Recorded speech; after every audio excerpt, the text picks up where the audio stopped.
I've got a few comments. The first is coming from what Nelson said. Maybe thesis preparation instructions would be nice to have as part of a standard TeX distribution. Now, obviously, you can't get something that's right for everybody all the time, but some sort of hold your hand for a little bit, and also make it easier for the people such as Nelson who have to support, who are supporting their students writing theses. There was already a certain amount already written down saying about preparing a thesis. That might be helpful. So I'm thinking that thesis preparation instructions and instructions for common tasks might be, now these things might already exist. I don't know. In which case it would be nice to sort of give them appropriate prominence if they're not already given appropriate prominence. You know, so that's just a comment coming straight out of what Nelson said. The next thing is REPLs. REPLs is read, evaluate, print loop.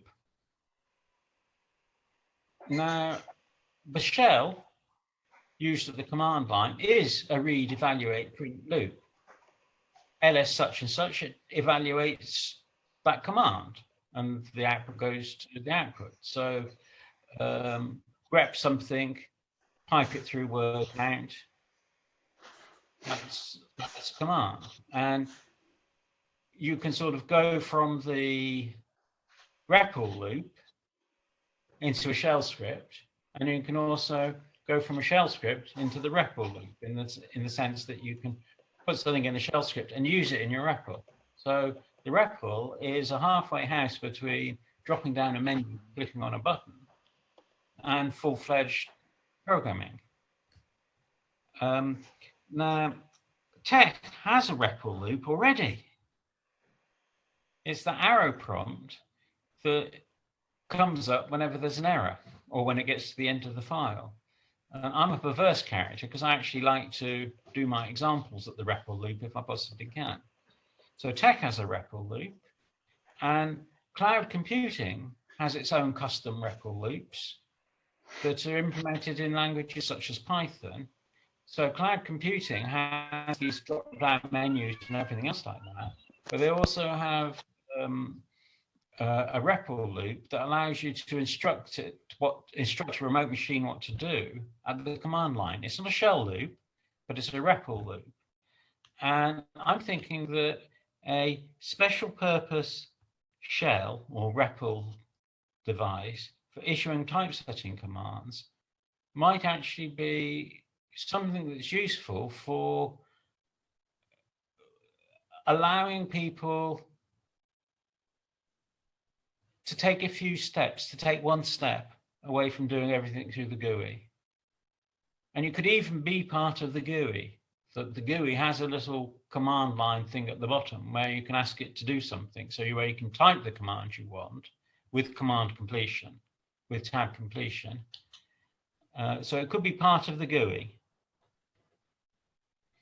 And it could have tab completion, which is, to people who haven't seen it, absolutely amazing. Because the first time I saw tab completion, I saw the person apparently type long file names correctly, extremely correctly. And it is amazing until you realize how the trick is done. And that trick has gone into GUIs because you start typing a Python command and it offers you all the options. So you write S and or offer you the choice of set or sort or whatever. And if you're on an object, you can do some object dot, and it'll allow you to choose one of the attributes of the object by starting to type it, and it comes up. So a sort of shell like that, if it doesn't exist, might be a useful tool that could be of widespread use in TeX.